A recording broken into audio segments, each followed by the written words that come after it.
So you talked about an interesting piece there of ownership and control. Right now, a lot of people give up permissions to interact out of ease, connecting apps. And so they're giving up a lot of permissions for their data. What is that big difference between ownership and control? Yeah, so this is the difference between data ownership and data sovereignty is usually what we say instead of control. Of the two of this is often misunderstood. Of the two of these, sovereignty is far more important than ownership.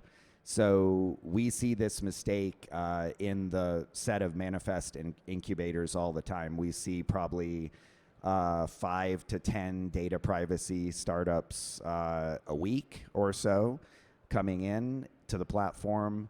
I would say 80 to 90% of them misunderstand that data ownership is really not the salient topic to solve for.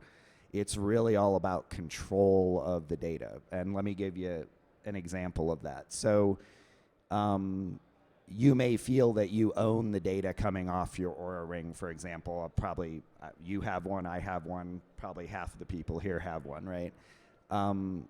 But ultimately, that data is not in your control.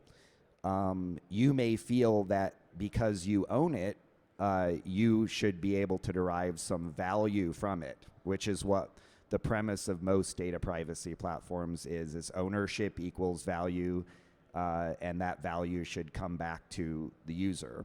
But there's a fundamental misunderstanding here of the value is created by the control, and the value is created by the product cycle that only the controller can move the data through.